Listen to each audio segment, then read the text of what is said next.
বেগম খালেদা জিয়ার আত্মার মাগফিরাত কামনায় শ্রীকোল ইউনিয়নের ৬ নং ওয়ার্ড বিএনপির উদ্যোগে কোরআন খতম ও দোয়া মাহফিল অনুষ্ঠিত। মাগুরা প্রতিনিধির পাঠানো ভিডিও চিত্রে দেখুন বিস্তারিত।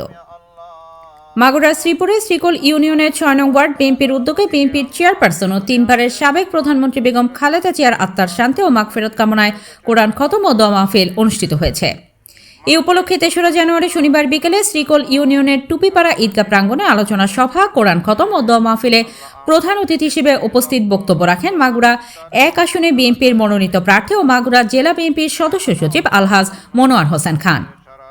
আলোচনা সভায় ৬ নং ওয়ার্ড বিএনপির সভাপতি মোহাম্মদ আলীর সভাপতিত্ব ও সাধারণ সম্পাদক সেলিম খানের সঞ্চালনায় বিশেষ অতিথি হিসেবে উপস্থিত ছিলেন মাগুরা জেলা বিএনপির যুগ্ম আহ্বায়ক বীর মুক্তিযোদ্ধা আক্তার হোসেন, জেলা বিএনপির যুগ্ম আহ্বায়ক খান হাসান ইমাম সুজা, মাগুরা জেলা বিএনপির সদস্য ও শ্রীপুর উপজেলা বিএনপির সাবেক সভাপতি জোয়ারদার আশরাফুল আলম, মাগুরা জেলা বিএনপির সদস্য ও শ্রীপুর উপজেলা বিএনপির সাবেক সাধারণ সম্পাদক খন্দকার আব্বাস উদ্দিন, শ্রীপুর উপজেলা বিএনপির সাবেক সহসভাপতি শিকদার মঞ্জুরুল আলম মঞ্জু, সাবেক সাংগঠনিক সম্পাদক খন্দকার খলিলুর রহমান, বিএনপি নেতা জহুরুল হক মিলন, শ্রীকোল ইউনিয়ন বিএনপির সাবেক সাংগঠনিক সম্পাদক আজাদুল ইসলাম, শ্রীকোল ইউনিয়ন বিএনপি নেতা আসাদুজ্জামান খাজা প্রমুখ। এছাড়াও উপজেলা যুবদলের আহ্বায়ক ফরিদুল ইসলাম ফরিদ, যুগ্ম আহ্বায়ক শফিকুল ইসলাম শফিক, সদস্য সচিব জোয়ারদার শাহ আলম তুফান, যুবদল নেতা মোহাম্মদ টুকু খান, উপজেলা স্বেচ্ছাসেবক দলের যুগ্ম আহ্বায়ক রিপন সহ বিএনপি ও অঙ্গ সংগঠনের নেতৃবৃন্দরা উপস্থিত ছিলেন। আলোচনা সভা শেষে বেগম খালেদা জিয়ার আত্মার শান্তি ও মাগফিরাত কামনায় বিশেষ মোনাজাত করা হয়।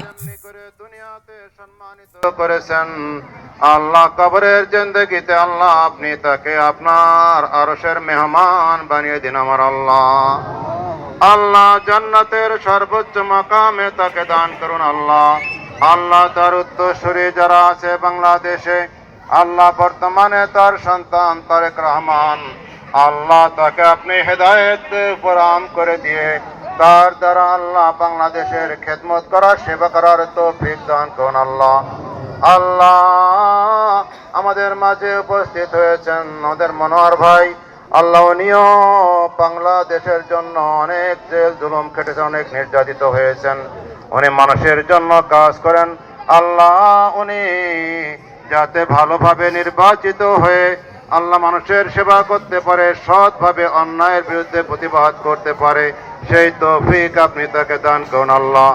আল্লাহ তাকে যারা সহযোগিতা করছে, তার পাশে যারা সহযোগিতা করছে, তাদের সবাইকে হেদায়েত দান করুন আল্লাহ।